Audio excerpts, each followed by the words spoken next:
नमस्कार साथियों, ज्ञान इसलिए गुरुकुल में आपका स्वागत है। साथियों, आज का हमारा टॉपिक होगा भारतीय संविधान के अंतर्गत राज्य के नीति निर्देशक तत्व, भारतीय संघीय व्यवस्था, नागरिकता और भारत के संविधान के अंतर्गत अनुसूची। इन चारों टॉपिकों को हम कवर करने जा रहे हैं। इन्हीं के साथ साथ हमारे बहुविकल्पीय प्रश्नों की श्रृंखला होगी। बहुविकल्पीय प्रश्नों में भी लगभग हमारे 70-80 क्वेश्चन होंगे, जिसको हम एक एक करके कवर करेंगे। चलते हैं अपने टॉपिक की तरफ। नीति निर्देशक तत्व, directive principle of state policy DPSP क्या है?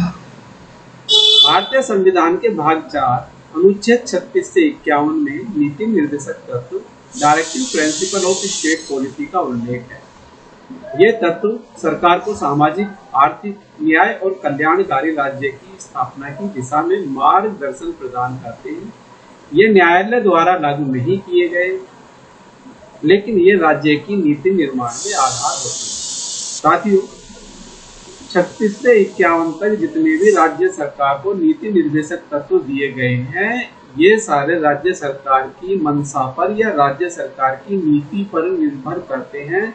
राज्य सरकार इनको लागू करना चाहती है या नहीं चाहती है। सीधी सी बात यह है, राज्य सरकार के पास यदि फंड है और नीति अच्छी है तो राज्य सरकार इनको लागू करेंगी, और नीति अच्छी नहीं है और फंड है, नहीं चाहते करना तो नहीं कर पाएंगे। सीधी सी बात ये राज्य सरकारों को केवल मार्गदर्शन प्रदान करते हैं, बस। इनके खिलाफ किसी भी न्यायालय में याचिका दायर नहीं हो सकती है, यह भी स्पष्ट कर दिया गया है। केटी साहा के अनुसार राज्य के नीति निर्देशक तत्व एक ऐसा चेक है जो बैंक की इच्छा पर निर्भर करता है। बैंक चाहे तो इसको भुनाएगा और बैंक नहीं चाहेगा तो इसको नहीं भुनाएगा। स्पष्ट बात ये। आगे चलते हैं। नीति निर्देशक तत्वों की विशेषताएं। संविधान के भाग 4 में ये शामिल है। न्यायालय में लागू नहीं किए जा सकते हैं। सरकार के लिए मार्गदर्शक सिद्धांत हैं। ये समाजवादी, गांधीवादी और उदारवादी विचारों पर ये आधारित हैं। कल्याणकारी राज्य की स्थापना करना इनका उद्देश्य होता है। समाजवादी तत्व जैसे सभी को समान काम और समान वेतन आर्टिकल 39 कहता है, लेकिन यदि राज्य सरकार के पास व्यवस्था नहीं है तो जरूरी नहीं है सबको समान काम दिया जाए और सबको समान वेतन दिया जाए। समान न्याय और आर्थिक अवसर, शिक्षा और सार्वजनिक स्वास्थ्य की व्यवस्था, ये आपके समाजवादी तत्व माने गए हैं। आर्टिकल 39, 38, 41, 46। इसी तरह से गांधीवादी तत्व जैसे ग्राम पंचायतों की स्थापना, कुटीर उद्योगों को बढ़ावा देना और पशु हत्या पर प्रतिबंध, इन आर्टिकल 40, 43, 48 के अंतर्गत है। इसी तरह से हमारी उदारवादी व्यवस्था है। उदारवादी तत्व समान नागरिक संहिता, अंतरराष्ट्रीय शांति और सुरक्षा और न्यायिक स्वतंत्रता, 44, 51, 50 के अंतर्गत ये व्यवस्था की गई है।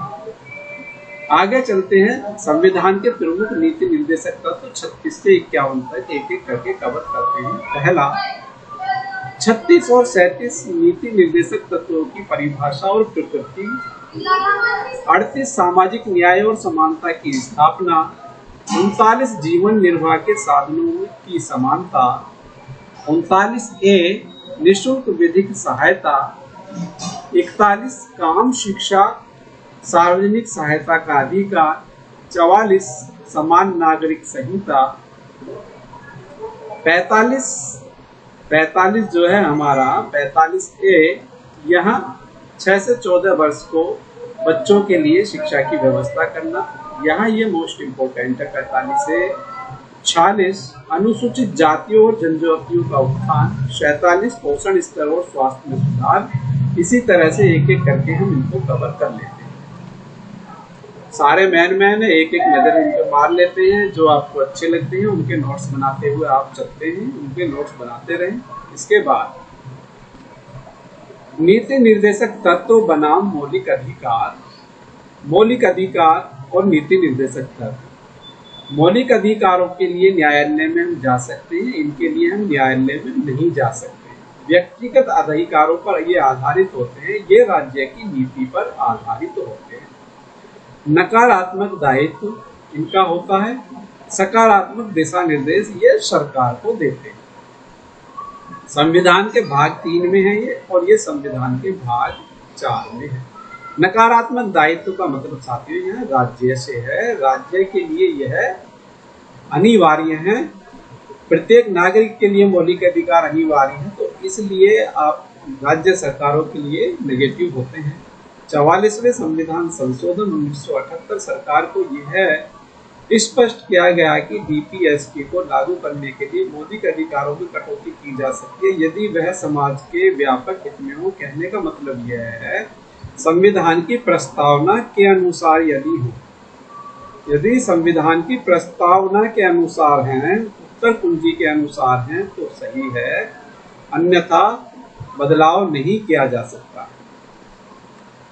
25वें और 42वें संशोधन न्यायालयों द्वारा बीपीएसपी की व्याख्या जो की गई है केशवानंद भारती केस 1973 में मौलिक अधिकारों और नीति निर्देशक तत्वों में संतुलन जरूरी है। मिनर्वा मिल्स 1980 मौलिक अधिकारों और नीति निर्देशक तत्व एक दूसरे के पूरक हैं। कहने का मतलब यह है जितने हमारे लिए मौलिक अधिकार जरूरी है उतने ही राज्य सरकारों के लिए नीति निर्देशक तत्व भी जरूरी है। नागरिकता वह स्थिति है जो किसी व्यक्ति को एक देश का वैधानिक सदस्य बनाती है और उसके साथ विशेष अधिकार व कर्तव्य प्रदान करती है। भारतीय संविधान में नागरिकता का उल्लेख अनुच्छेद 5 से 11 तक किया गया है और भाग 2 में यह है। भाग 2 हमारा इस तरह ये नागरिकता ये है 5 से 11 तक अनुच्छेद। प्रत्येक अनुच्छेद में क्या क्या व्यवस्था एक नजर इस पर डालेंगे। भारत में नागरिकता के स्रोत संविधान द्वारा, नागरिकता अधिनियम 1955 के द्वारा। आगे चलते हैं। अनुच्छेद 5 में क्या कहा गया है? संविधान लागू होने के समय भारत के नागरिक कौन होंगे, यह 5 में डिफाइन किया गया। 6 पाकिस्तान से आए प्रवासियों की नागरिकता। 7 पाकिस्तान गए और वापस आए व्यक्तियों की नागरिकता। 8 विदेश में रहने वाले भारतीय मूल के लोगों की नागरिकता। 9 दोहरी नागरिकता व प्रतिबंध। 10 संसद को नागरिकता के नियम बनाने का अधिकार। और अनुच्छेद 11 संसद द्वारा नागरिकता से संबंधित कानून बनाने की शक्ति। 5 से लेकर 11 तक सबसे मोस्ट है आपके पाकिस्तान वाले।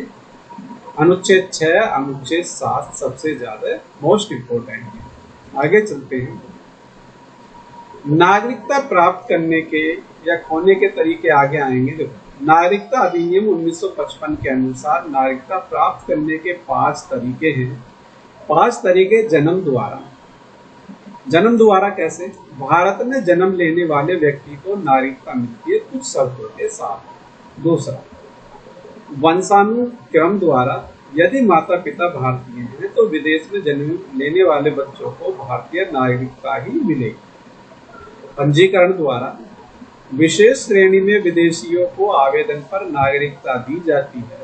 स्वाभाविक रूप से भारत में लंबे समय तक रहने के बाद पात्र विदेशी नागरिकों को नागरिकता मिल सकती है। भारत में सम्मिलन द्वारा, जैसे पुदुचेरी या सिक्किम के भारत में विलय के बाद वहां के नागरिकों को भारतीय नागरिकता दी गई है, इस तरह भी नागरिकता प्राप्त की जा सकती है। नागरिकता समाप्ति के तरीके क्या हैं? स्वेच्छा से त्याग करना, नागरिक स्वयं नागरिकता छोड़ सकता है। निष्कासन द्वारा, देश से निकालने पर किसी अन्य देश की नागरिकता लेने पर स्वतः समाप्त हो जाना। विलोपन द्वारा, सरकार नागरिकता छीन सकती है कानून उल्लंघन, धोखाधड़ी आदि के मामले में, यानी कि जैसे देशद्रोह जैसे केस हो जाते हैं, ऐसी स्थिति में सरकार नागरिकता छीन सकती है। भारत में दोहरी नागरिकता का कोई प्रावधान नहीं है। यदि कोई भारतीय नागरिक किसी अन्य देश की नागरिकता ग्रहण करता है तो उसे भारतीय नागरिकता छोड़नी पड़ेगी। आगे चलते हैं इसी के साथ। नागरिकता संबंधी कुछ महत्वपूर्ण संशोधन है, जैसे पहला संशोधन 1988 है, जन्म द्वारा नागरिकता पाने की शर्तों को कड़ा किया गया है। यहाँ पर 2003 संशोधन NRC, national register of citizen of OCI की अवधारणा जोड़ी गई है। यहाँ पर 2019 संशोधन सीएए, पाकिस्तान, बांग्लादेश, अफगानिस्तान से आए 6 धर्मों के शरणार्थियों को नागरिकता देने की व्यवस्था है। यहाँ मुसलमानों को छोड़कर सभी को नागरिकता देने की व्यवस्था की गई है। यह एक विवाद का विषय रहा है। आगे चलते हैं इसी क्रम में, नागरिकता से जुड़े अधिकार और कर्तव्य। नागरिकता से देखो, मतदान करने का अधिकार है, संविधान का पालन करना यहाँ कर्तव्य भी है। नौकरी पाने का अधिकार है, राष्ट्र की रक्षा करना कर्तव्य है। पासपोर्ट प्राप्त करने का अधिकार है, तो करों का भुगतान करना कर्तव्य है। मौलिक अधिकारों का लाभ लेना अधिकार है, तो राष्ट्रीय एकता बने रखना यहाँ हमारा मौलिक कर्तव्य भी माना जाता है। आगे चलते हैं, संघ और उसका राज्य क्षेत्र। भारत का संविधान के अनुसार संविधान के भाग 1 और अनुच्छेद 1 से 4 तक संघीय व्यवस्था का उल्लेख है एवं उसके राज्य क्षेत्रों को यहाँ बताया गया है। यह स्पष्ट करता है कि भारत एक संघ है और इसके अंतर्गत राज्य, केंद्र शासित प्रदेश तथा भारत में शामिल क्षेत्र आते हैं। अनुच्छेद 1 भारत की परिभाषा करता है। भारत अर्थात इंडिया एक राज्यों का संघ, यूनियन ऑफ स्टेट्स होगा। भारत का राज्य क्षेत्र निम्नलिखित को सम्मिलित करेगा: राज्यों का क्षेत्र, केंद्र शासित प्रदेश का क्षेत्र, ऐसे क्षेत्र जो भारत में सम्मिलित किए जा सकते हैं। आगे चलते हैं, यूनियन शब्द का प्रयोग, इसका उद्देश्य यह दिखाना है कि भारत में राज्यों का संघ है, लेकिन वह भंग नहीं किया जा सकता है, यानी राज्य संघ से अलग नहीं हो सकते हैं। राज्यों को संघ में मिलकर रहना ही होगा। अनुच्छेद 2 क्या कहता है? नए राज्यों की स्वीकृति। संसद को अधिकार है कि वह किसी विदेशी क्षेत्र को भारत में शामिल कर नया राज्य बना सकती है या किसी क्षेत्र को भारत का हिस्सा बना सकती है। जैसे सिक्किम को 1975 में भारत का 22वां राज्य बनाया गया। पुदुचेरी, दमनदीप जैसे क्षेत्र भारत में शामिल हुए। अनुच्छेद 3 क्या कहता है? राज्यों की सीमाओं में परिवर्तन करना अनुच्छेद 3 के अनुसार है। नया राज्य बनाना, राज्य का विघटन करना, राज्य की सीमाएं बदलना, राज्य का नाम बदलना, राज्यों को मिलाना या पुनर्गठन करना, ये साधारण बहुमत से हो जाते हैं। इसके लिए विशेष बहुमत की जरूरत नहीं पड़ती है। इसके लिए राष्ट्रपति संबंधित राज्य से सिफारिश मांगता है, लेकिन संसद का निर्णय अंतिम होता है। वह चाहे तो सुझाव माने या ना माने। अनुच्छेद 4 क्या कहता है? अनुच्छेद 4 संविधान संशोधन नहीं माना जाएगा।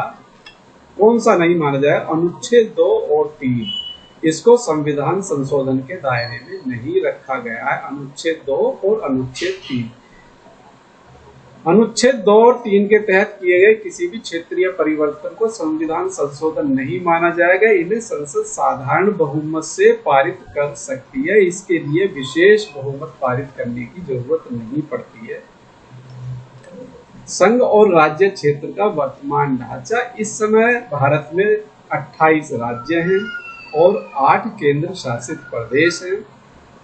2019 में जम्मू और कश्मीर पुनर्गठन अधिनियम के तहत जम्मू कश्मीर और लद्दाख 2 केंद्र शासित बनाए गए और राज्य को विशेष स्थिति समाप्त कर दी गई है। विशेष स्थिति मतलब अनुच्छेद 370 और 35A यहाँ समाप्त कर दिया गया है। आगे चलते हैं, 370 और 35A पे आगे एक नई वीडियो आएगी, उसमें इसके बारे में विस्तृत जानकारी देंगे। भारतीय संघ एक अखंड और लचीली संरचना है, जिसे समय समय पर राजनीतिक, सामाजिक और प्रशासनिक जरूरतों के अनुसार बदला जा सकता है। यह संसद को पूरा अधिकार देता है कि वह भारत के संघीय ढांचे में आवश्यक सुधार करे।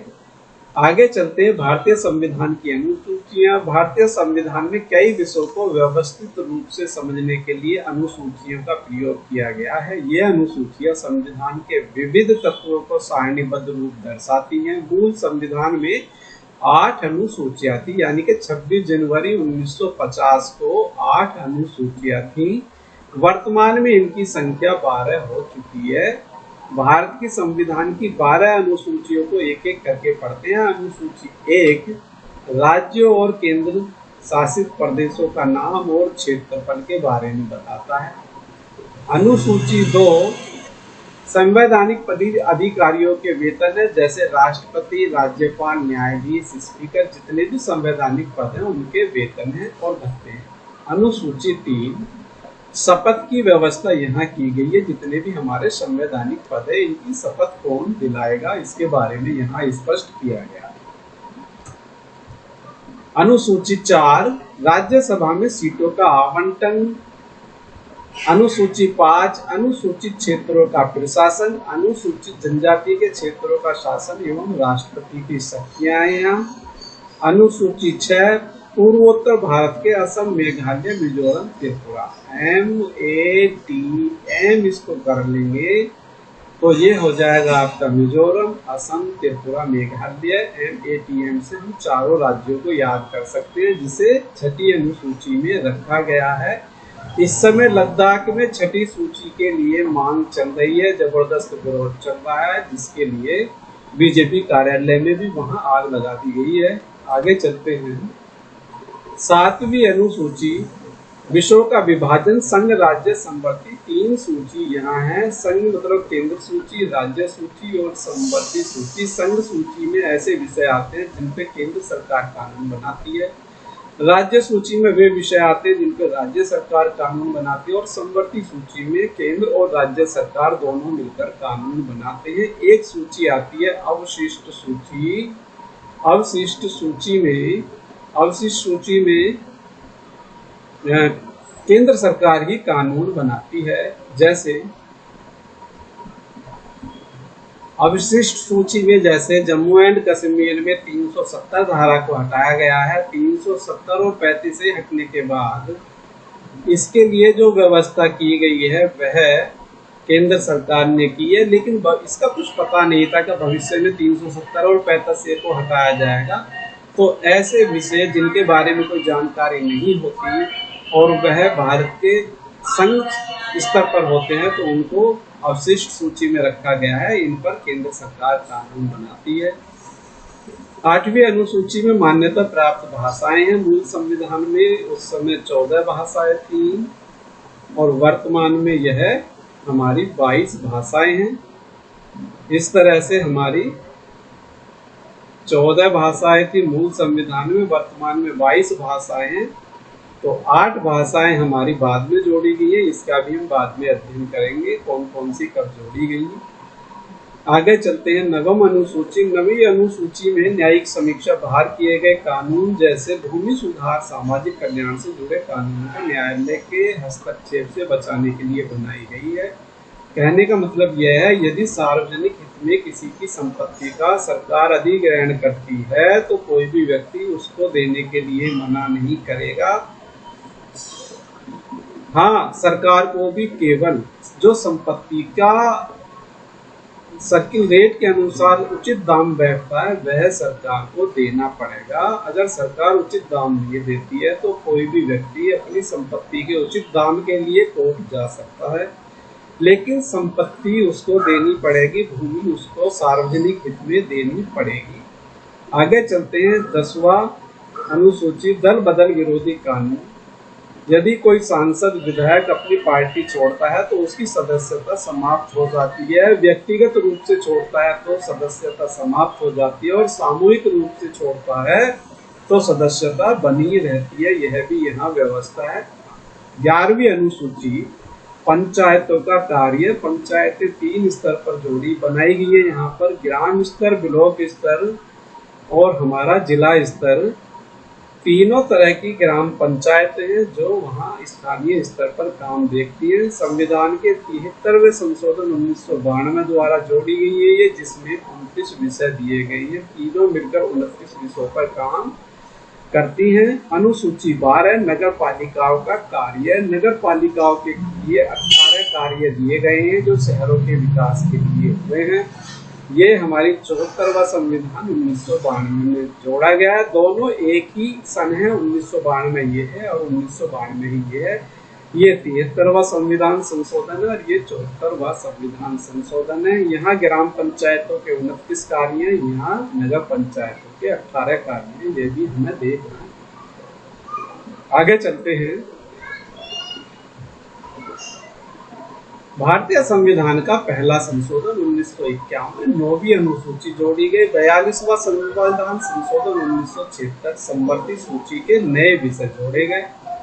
52वां संशोधन 1985 10वीं अनुसूची जोड़ी गई। दल बदल से संबंधित 73वां संविधान संशोधन 1992 11वीं सूची ग्राम पंचायत से संबंधित 74वां संशोधन 1992 ये आपका 12वीं अनुसूची है जो नगर क्षेत्रों से संबंधित है। आगे चलते हैं इसी क्रम में। संविधान के विभिन्न प्रावधानों को व्यवस्थित रूप से समझने और लागू करने में ये मदद करती हैं। आगे चलते हैं इसी क्रम में।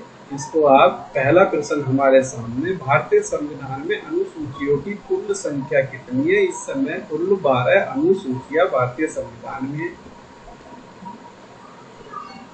प्रथम अनुसूची में क्या दिया गया है? प्रथम अनुसूची में राज्य और केंद्र शासित प्रदेशों के नाम व क्षेत्र दिए गए हैं। अगले प्रश्न की तरफ चलते हैं। किस अनुसूची में राज्यसभा में राज्यों की सीटों का वितरण दिया गया है? अनुसूची 4 में राज्य की सीटों का वितरण दिया गया है। आगे चलते हैं अगले प्रश्न की तरफ। 8वीं अनुसूची में कितनी भाषाओं को मान्यता प्राप्त है? 8वीं अनुसूची में 22 भाषाओं को मान्यता प्राप्त है। मूल संविधान में 14 भाषाएं थी, ये मैंने आपको पहले भी बताया, जो वर्तमान में 22 भाषाएं हो गई हैं। अंग्रेजी भाषा राज्य भाषा में नहीं आती है, यह भी हमें ध्यान रखना है। अंग्रेजी राजभाषा में नहीं आती है, अंग्रेजी सरकारी कामकाज की भाषा है। बस 9वीं अनुसूची का मुख्य उद्देश्य क्या था? 9वीं अनुसूची का मुख्य उद्देश्य न्यायिक समीक्षा से कानूनों की सुरक्षा करना, भूमि संपत्ति अधिग्रहण से यह संबंधित है। अगले प्रश्न की तरफ चलते हैं। किस संशोधन द्वारा 9वीं अनुसूची जोड़ी गई? पहले संशोधन द्वारा 9वीं अनुसूची को जोड़ा गया है। यह 1951 का पहला संशोधन है। 5वीं अनुसूची किससे संबंधित है? 5वीं अनुसूची अनुसूचित क्षेत्रों के प्रशासन से संबंधित है। आगे चलते हैं अगले प्रश्न की तरफ। किस अनुसूची में पंचायतों के 29 कार्य दिए गए हैं? जो हमारी 11वीं अनुसूची है इसमें दिए। 9वीं में भूमि संपत्ति अधिग्रहण, 11वीं में ग्राम पंचायत, गैसे 11 और गैसे ग्राम, तो 11वीं में ग्राम पंचायतों के 29 कार्य दिए गए हैं। दल बदल कानून किस अनुसूची में है? दल बदल कानून 10वीं अनुसूची के अंतर्गत आता है। जैसे दल और जैसे 10वां, इसको भी इस तरह से याद रख सकते हैं। जो 52वां संविधान संशोधन 1985 के माध्यम से जोड़ा गया है। अगला प्रश्न, संविधान की कौन सी अनुसूची भारत के संघीय ढांचे का आधार है? 7वीं अनुसूची अलग अलग कार्यों का विभाजन करती है। राज्य सूची, संघ सूची, समवर्ती सूची। तो 7वीं सूची संघीय ढांचे का आधार इस हिसाब से बनती है। अगले प्रश्न की तरफ चलते हैं। संविधान की तीसरी अनुसूची किससे संबंधित है? तीसरी अनुसूची में शपथ और प्रतिज्ञान दिया गया है। दूसरी में वेतन और भत्तों का व्यवस्था की गई है। किस संशोधन द्वारा 11वीं अनुसूची जोड़ी गई है? 73वां संविधान संशोधन के द्वारा 11वीं अनुसूची को जोड़ा गया है, जो ग्राम पंचायतों से संबंधित है। संविधान की 12वीं अनुसूची किससे संबंधित है? यह नगर पालिकाओं से संबंधित है। 74वां संविधान संशोधन 1992 के द्वारा इसको जोड़ा गया है। संविधान की दूसरी अनुसूची किससे संबंधित है? यह जो संवैधानिक पद है उनके वेतन और भत्ते से संबंधित है। जितने भी संवैधानिक पद हैं जैसे राष्ट्रपति, उपराष्ट्रपति, सांसद, उच्च न्यायालय, सर्वोच्च न्यायालय के मुख्य न्यायाधीश, लोकसभा अध्यक्ष, उपाध्यक्ष, अटॉर्नी जनरल, एडवोकेट जनरल, इन सबके लिए यहाँ पर व्यवस्था की गई है किसको कितना वेतन और कितना भत्ता दिया जाएगा। चलते हैं अगले प्रश्न की तरफ। छठी अनुसूची किस क्षेत्र के प्रशासन से संबंधित है? यह पूर्वोत्तर भारत के जो आदिवासी क्षेत्र हैं, MATM मैंने आपको बताया है, ये इसके हिसाब से है। मिजोरम, असम, त्रिपुरा, मेघालय, इसके हिसाब से ये 4 स्टेट बनते हैं। अगले प्रश्न की तरफ चलते हैं। कौन सी अनुसूची संविधान संशोधन माने बिना बदली जा सकती है? पहली अनुसूची संविधान संशोधन माने बगैर बदली जा सकती है। अगले प्रश्न की तरफ चलते हैं। 8वीं अनुसूची को लेकर क्या विशेष बात है? इसमें मूलतः 14 भाषाएं थी, लेकिन वर्तमान में 22 भाषाएं कर दी गई हैं। राज्यसभा में राज्यों की सीटों का निर्धारण किस अनुसूची में होता है? यह 4थी अनुसूची में होता है। अगले प्रश्न की तरफ चलते हैं। केंद्र और राज्य के बीच अधिकारों का वितरण किस अनुसूची में है? यह 7वीं अनुसूची में केंद्र और राज्य के बीच कार्यों का वितरण और अधिकारों का वितरण है। संविधान की कौन सी अनुसूची भाषाओं से संबंधित है? 8वीं अनुसूची भाषाओं से संबंधित है। संविधान की पहली अनुसूची में किस प्रकार के क्षेत्र सम्मिलित हैं? राज्य, केंद्र शासित प्रदेश और भारत में शामिल क्षेत्र यह इसमें सम्मिलित हैं। किस संशोधन द्वारा 8वीं अनुसूची में सबसे अधिक भाषाओं को जोड़ा गया है? 92वें संशोधन के द्वारा संविधान में सबसे अधिक भाषाओं को जोड़ा गया है, जो 4 भाषाएं हैं, मैथिली, डोगरी, संथाली और बोडो। मैथिली बिहार की है, डोगरी जम्मू एंड कश्मीर की है, संथाली पश्चिम बंगाल की है, बोडो असम की है। इस तरह हमें चारों को याद रख लेना है कौन सी कहाँ की है। अगले प्रश्न की तरफ चलते हैं। शपथ लेने से संबंधित कौन सी अनुसूची है? शपथ लेने से संबंधित 3री अनुसूची शपथ से संबंधित है। कौन सी अनुसूची पंचायत राज संस्थाओं से संबंधित है? पंचायत राज संस्था से 11वीं अनुसूची संबंधित है। छठी अनुसूची में किसके लिए स्वायत्त जिला परिषदों की व्यवस्था की गई है? पूर्वोत्तर भारत की जनजातियों के लिए व्यवस्था की गई है। 10वीं अनुसूची से संबंधित कानून किस विषय से जुड़ा है? यह दल बदल से 10 और 10 से दल बदल विरोधी कानून से जुड़ा है। संविधान की 7वीं अनुसूची में कितनी सूचियां होती हैं? इसमें 3 सूचियां, संघ सूची, राज्य सूची और समवर्ती सूची, ये 3 सूचियां यहाँ होती हैं। न्यायिक समीक्षा से बाहर रहने के लिए बनाए गए प्रावधान किस अनुसूची के अंतर्गत आते हैं? ये आपके 9वीं अनुसूची के अंतर्गत आते हैं, जो भूमि अधिग्रहण से संबंधित हैं। न्यायालय भूमि अधिग्रहण में किसी तरह का हस्तक्षेप नहीं करेगी, केवल उचित मुआवजा देने के लिए न्यायालय आदेश कर सकती है। 12वां अनुसूची में कितने कार्य नगर पालिकाओं को दिए गए हैं? नगर पालिकाओं को 18 काम दिए गए हैं और ग्राम पंचायतों को 29 काम दिए गए हैं। यह भी इम्पोर्टेंट विषय है। 4थी अनुसूची के अंतर्गत क्या वर्णित है? 4थी अनुसूची के अंतर्गत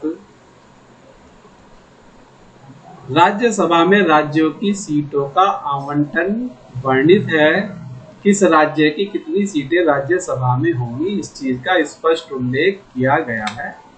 कौन सी अनुसूची राज्यों की सीमाओं व नामों के बारे में जानकारी देती है? प्रथम अनुसूची इस विषय में जानकारी देती है। कौन सी अनुसूची संसद और राज्य विधान मंडलों की विधायी शक्तियों को विभाजित करती है? 7वीं अनुसूची इनको विभाजित करती है। संविधान की कौन सी अनुसूची राष्ट्रपति के वेतन संबंधी जानकारी देती है? 2री अनुसूची राष्ट्रपति के वेतन से संबंधित जानकारी देती है। 9वीं अनुसूची किस संशोधन द्वारा बनाई गई है? 9वीं अनुसूची यह पहले वाले संशोधन द्वारा बनाई गई है जो भूमि अधिग्रहण से संबंधित है। 1951 में इसको बनाया गया है। अगले प्रश्न की तरफ चलते हैं। संविधान की कौन सी अनुसूची भाषाई अधिकारों से संबंधित है? 8वीं अनुसूची भाषाई अधिकारों से संबंधित है। अगला प्रश्न, 6ठी अनुसूची निम्न में से किस राज्य पर लागू नहीं होती है? यह नागालैंड पर लागू नहीं होती है, बाकी तीनों स्टेटों पर लागू होती है। इसके लिए MATM आप याद करके लिख सकते हैं, मातम इससे हमारे चारों स्टेट आ जाएंगे। आगे चलते हैं अगले प्रश्न की तरफ। संविधान की कौन सी अनुसूची में मंत्रीगणों की शपथ होती है? मंत्रीगणों की शपथ 3री अनुसूची में होती है। अगला प्रश्न, दल बदल विरोधी कानून की शुरुआत किस वर्ष से हुई है? 1985 से इसको माना जाता है। अगले प्रश्न की तरफ चलते हैं। 7वीं अनुसूची में समवर्ती सूची से क्या तात्पर्य है? संसद और राज्य दोनों कानून बना सकते हैं। ऑप्शन सी यहाँ सही है। नगर पालिकाओं से संबंधित विषयों को किस संशोधन द्वारा जोड़ा गया है? 74वां संविधान संशोधन 1992 के द्वारा इसको जोड़ा गया है। 1992 के द्वारा इसको जोड़ा गया है। अगले प्रश्न की तरफ चलते हैं।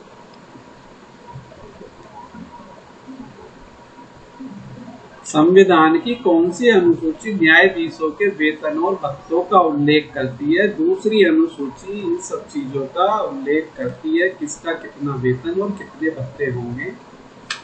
राज्यसभा में राज्यों का प्रतिनिधित्व का निर्धारण किस अनुसूची के अनुसार है? 4थी अनुसूची के अनुसार सीटों का विभाजन यहाँ किया गया है। अगले प्रश्न की तरफ, कौन सी अनुसूची विधायिका को किस विषय पर कानून बनाने का अधिकार? यह 7वीं अनुसूची में क्लियर किया गया है।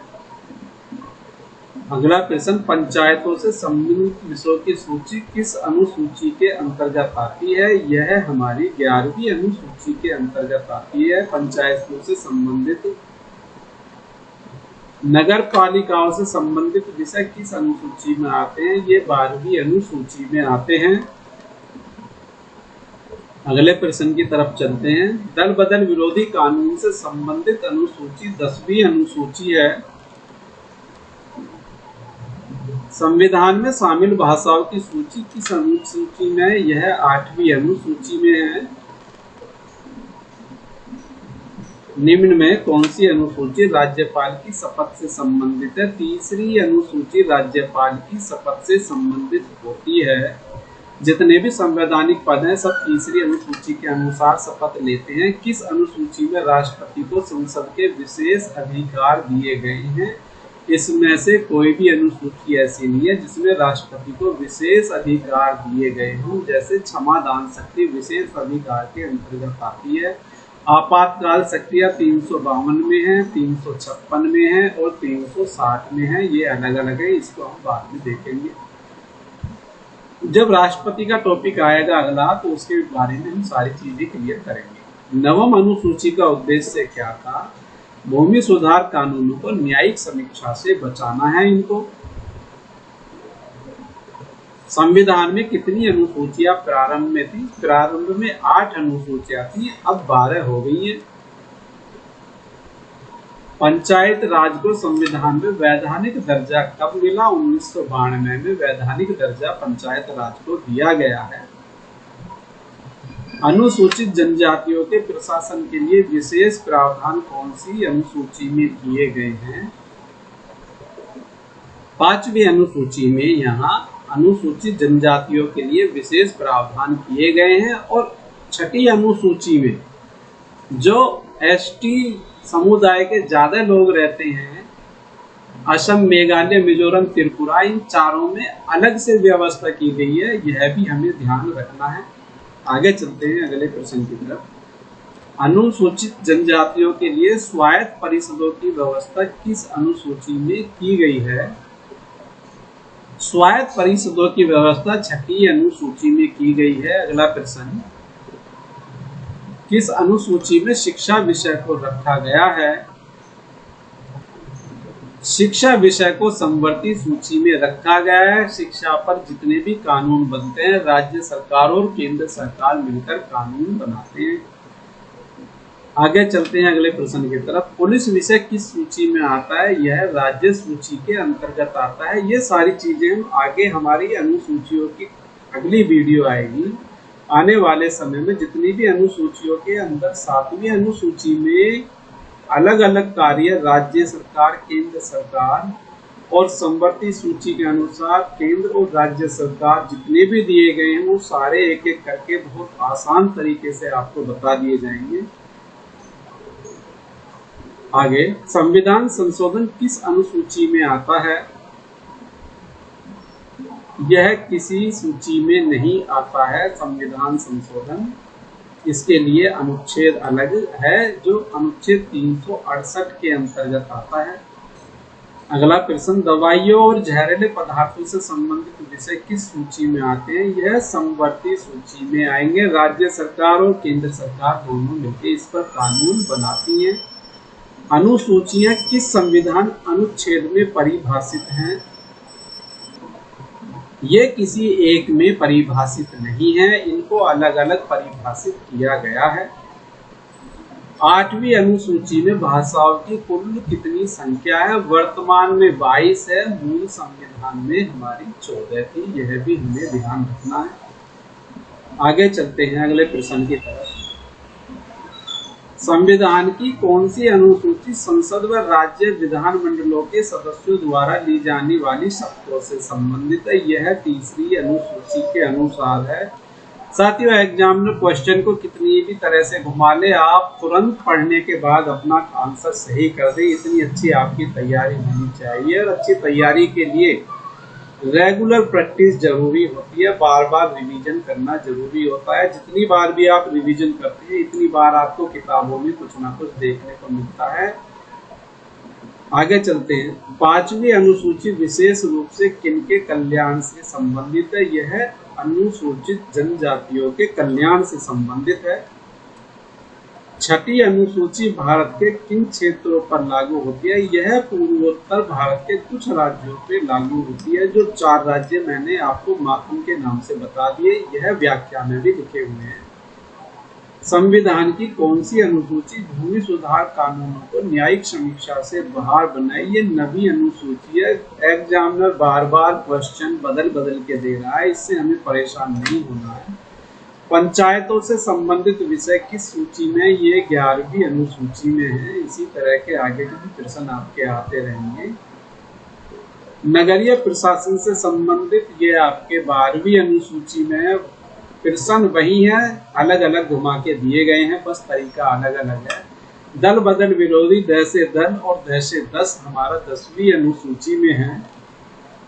अगला प्रश्न, संविधान की 8वीं अनुसूची सबसे पहले कितनी भाषाएं शामिल थी?